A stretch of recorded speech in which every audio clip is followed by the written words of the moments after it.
Pemerintah mulai menyoroti dampak game online atau permainan daring terhadap perilaku remaja pasca insiden ledakan di SMA Negeri 72 Jakarta 7 November lalu.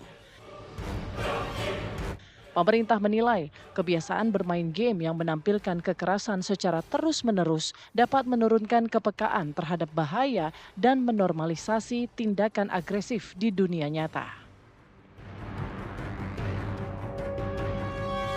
Ya, sebenarnya anak-anak ini kan lahir pada era digital ya, dan mereka Gen Z. Jadi dunia bermain itu emang sudah berbeda. Meskipun sebenarnya anak-anak sebaiknya didorong untuk bermain di luar, kena matahari, bergerak, berkeringat, selain main game gitu. Jadi ini bukan bagian yang harusnya menjadi utama dalam bermain. Yang kedua, mungkin yang dimaksud pemerintah menurut saya game-game kekerasan. Karena bukan seluruh game juga gitu. Nah, game-game kekerasan ini memang kan ada. Misalnya tadi juga diakui bahwa di Roblox ada gitu. Kemudian bagaimana kemudian peran orang tua kan tadi ngedampingin, mengedukasi, dan orang tuanya juga harusnya tahu tentang game-game itu, baru dia bisa mana nih anakku yang main secara aman. Dan menurut saya sebenarnya game online itu salah satu faktor aja sih kalaupun anak melakukan kekerasan.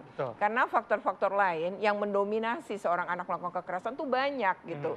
Jadi nggak cuma gara-gara game online. Nah, tetapi bahwa game online dibatasi bisa aja. Misalnya begini, anak-anak yang kecanduan game online ini banyak. Jadi ketika orang tua dua-duanya bekerja, memberikan pengasuhan pengganti, tapi pengasuh pengganti juga tidak memiliki kemampuan untuk memanajemen anak dalam bermain gitu. Dampaknya adalah kecanduan.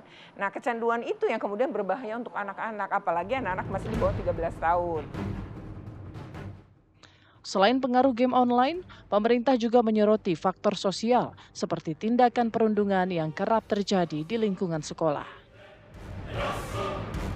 Misalnya wacana pembatasan game online itu dilakukan karena game itu sama seperti film dan juga sama seperti internet. Jadi kalau misalnya yang penggunanya positif atau negatif kan tergantung penggunanya dan diawasinya seperti apa. Kalau menurut aku pribadi sih agak kurang setuju ya, karena ya beda. Mungkin kalau misalnya perilaku bullying itu kan lebih ke lingkungan lagi, apakah lingkungannya baik, terus habis itu kondisi keluarga juga seperti apa. Kalau misalnya kondisi keluarga baik, lingkungannya baik, harusnya nggak akan terjadi bullying.